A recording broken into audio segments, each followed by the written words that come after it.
Hey everybody, so this is another food for thought with the Esoteric Empire.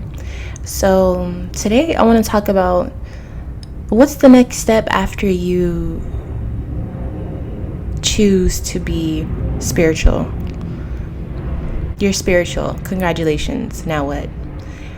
A lot of people I feel like hit this glass ceiling when it comes to spirituality because then they have to be confronted with the real world, the outside world, the mundane world, right? So you watch all these videos, you do all this studying, you do all these rituals, or you flip your cards, you watch your tarot readings, and then you go outside and you forget everything that you supposedly learned throughout your spiritual journey.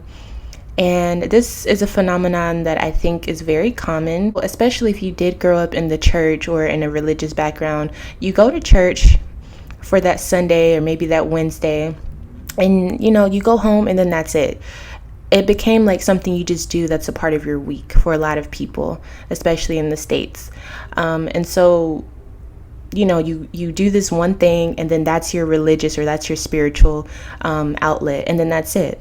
But in spirituality, it should, or at least in my experience so far, and I'm not saying by any means that I'm the gatekeeper of spirituality, but in my view, spirituality should be something that literally is a part of your everyday life. It shouldn't even feel like you're doing anything extra. It literally should be a part of who you are, because as we know, the spirit world walks with you. It is you. You are a spirit. So it shouldn't feel like you're just doing something because you're supposed to. It should feel like you're doing it because it is you. When it comes to spirituality, there is no one way to do it, right? But there is a sense of finding your own path. I feel like that's very important with spirituality as well. What do you do that makes you magical? What do you do that makes you a spiritual being? What have you learned?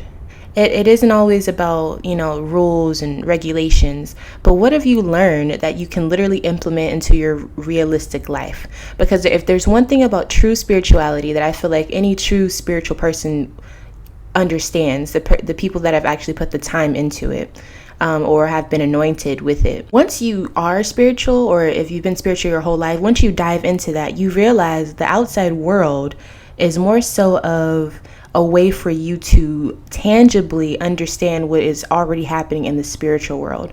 So if you didn't understand what I'm saying, this is what I'm trying to say. When you are truly spiritual, when you really are practicing, when you really are a practitioner, when you really are about this life, when this is your life, to whatever extent it is, you start to see that you can use the mundane world as proof, as confirmation. When you start seeing the numbers and all of that stuff, a lot of people get drawn into the spiritual world based off of the real world, the clocks, the numbers, the messages, their dreams, like the people around them. Sometimes there's moments where God will come and speak to you through a person. And I don't know exactly who you believe, what you believe, but if you don't believe in a creator, I don't really know what to tell you. I believe in a creator.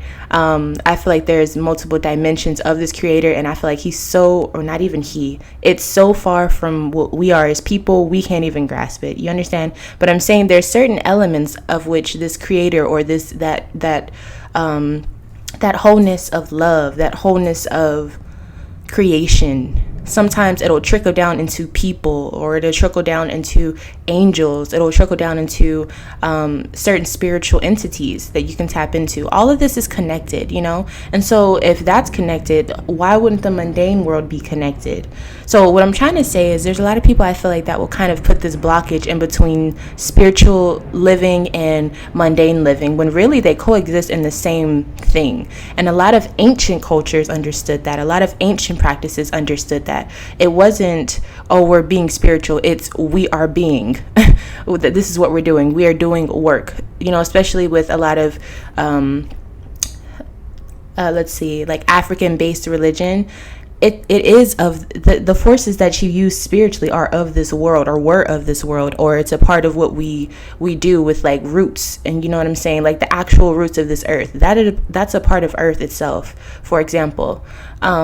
And it's simple. I feel like it's very simple. And a lot of the teachings, if you're really into learning on a historical level about spirituality, a lot of the teachings from all over the world were about how things are so simple like, it's so simple, you'll laugh at the end of your life. You know how everything is connected, how everything is so simple, but we forget that because we have so many distractions.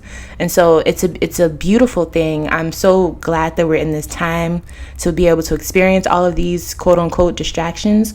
But it's also very simple. It's a very simple way to show you have all of these ways to confirm, all of these ways to look at what's going on in the spiritual way of yourself, what's happening in your environment, and you can use the outside world to really confirm that, or to change things. For a lot of people, a lot of the things you could do spiritually, you could be doing that in your real life, to change some things. And that could be, I don't know, an eye-opener, a game changer for someone else around you. There's just so many ways to look at it, but I feel like there's this mesh wall that people have to stop boxing themselves into when it comes to spirituality, unless that is what you believe you're supposed to do. But true spiritualists, the people who are truly, they know what I'm talking about, I don't know how else to say it, but don't put a glass ceiling on yourself when it comes to reality. And I don't even like saying reality, but when it comes to the mundane world and spirituality, they should coexist. They should both be a part of what you do, because you are a spiritual being in the first place.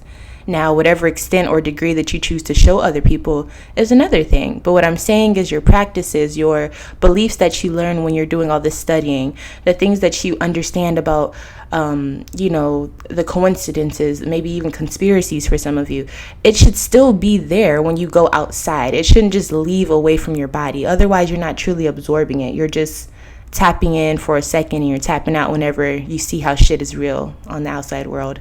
So I hope that makes sense. I'm going to leave it there. I feel like I touched on everything I kind of wanted to, at least for this video. If I have anything else to say, of course, I'll make a part 2 of this video.